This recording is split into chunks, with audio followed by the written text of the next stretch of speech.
Welcome to This Explainer. Today, we're going to move way past that basic cliche advice of just following your gut. We're going to actually dissect the real anatomy of spiritual intuition and look at how you can develop grounded, mature discernment. If you've been wanting to build a truly wholesome understanding of this topic, well, you're in exactly the right place. Let's get into it.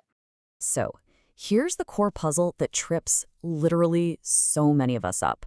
When you feel this sudden, incredibly strong inner nudge, are you actually sensing true guidance? Or are you just reacting to a fleeting emotional impulse?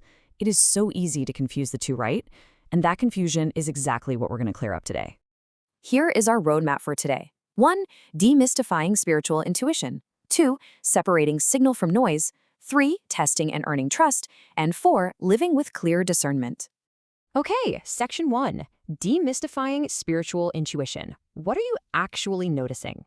At its core, spiritual intuition is an inner recognition that something is true or meaningful before you can fully explain why.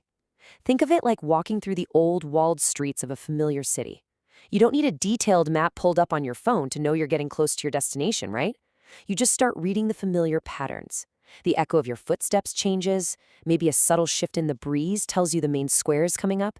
You aren't blindly guessing, you're just reading these subtle, non-random signals that guide your steps. Now, the crucial thing here is shifting our focus away from simply asking, do I feel something, to instead asking, okay, what kind of signal is this? You have to contrast these two very distinct experiences. Look, impulse is fast, it's frantic, and it is entirely reaction-driven. It operates on high emotion and basically yells at you to do something immediately. Intuition, though, it's quiet, it's clear, and internally coherent. It doesn't scream for an immediate reaction at all. It just steadily and patiently remains. Moving on to section 2, separating signal from noise, listening beneath the surface. I want you to imagine your inner life as a vintage radio dial, and it's stuck right between overlapping stations. You've got memory, emotion, fear, imagination, all playing at once. It's an absolutely exhausting state to be in, hearing all those loud fragments clashing together. Discernment is the deliberate act of carefully tuning that dial to find the single, clear broadcast hidden among the noise, instead of mistaking all that chaotic static for the actual message. Here is a huge takeaway. Intensity does not equal clarity. Think about looking into a pool of muddy water. You don't focus on how dramatic and chaotic the ripples are splashing at the surface. No, you have to wait for the water to settle so you can actually see the shape resting beneath. In the exact same way, a profound inner signal can be incredibly quiet. And intuition doesn't need to be emotionally intense to be immensely strong and clear. Very often your body will actually notice these patterns before your conscious mind can even explain them. Think of your body like a smoke detector. It's this early warning system that just rings first. It doesn't explain the source of the smoke, it just signals a change in your environment. Now, sometimes it's reacting to an actual dangerous fire, and sometimes it's just aggressively reacting because you burnt the toast. It demands attention, for sure, but it requires really careful interpretation afterward. We also have to accept that meaning and preference are two completely different things. If you're trying to cross a rapid river, you might prefer the prettiest, most comfortable-looking bridge, but what you absolutely need is the sturdy one that's actually going to hold your weight.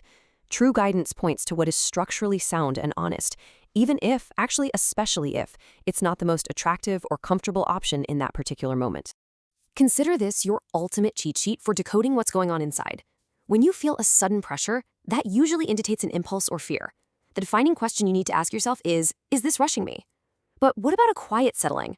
Well, that often points to possible intuition, especially if it remains clear when you slow down and take a breath.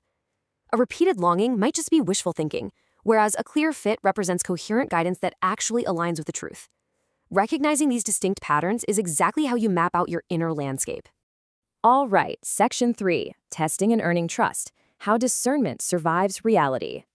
There is a major trap in this process, and it's demanding that discernment gives you absolute, 100% unwavering certainty before you take a single step.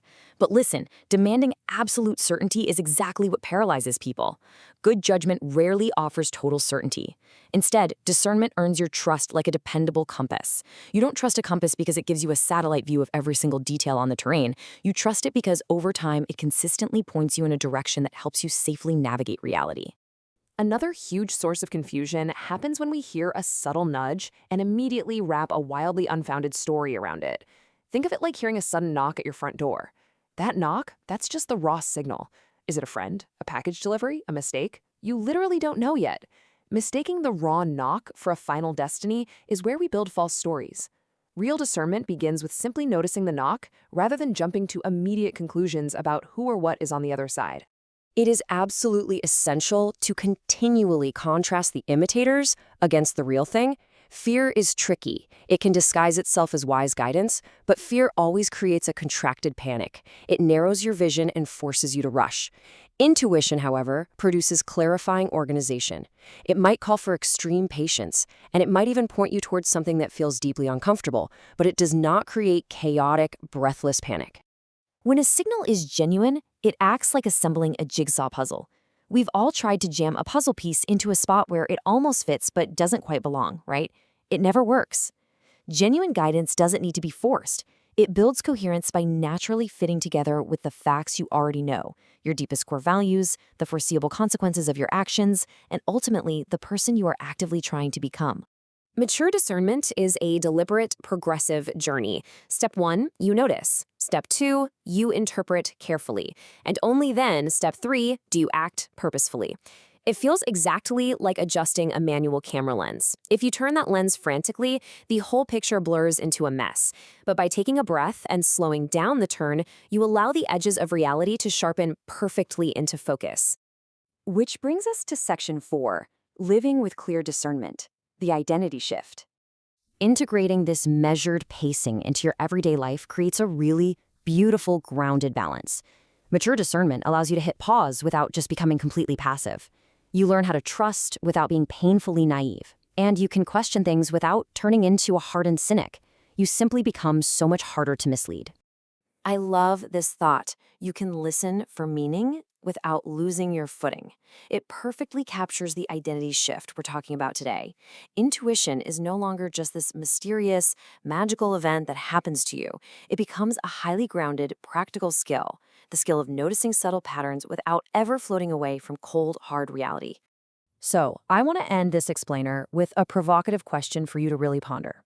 As you move forward from today, are you going to just passively wait around for magical signs to drop from the sky? Or will you actively practice recognizing the quiet clarity that is already there, just waiting for you to tune into it?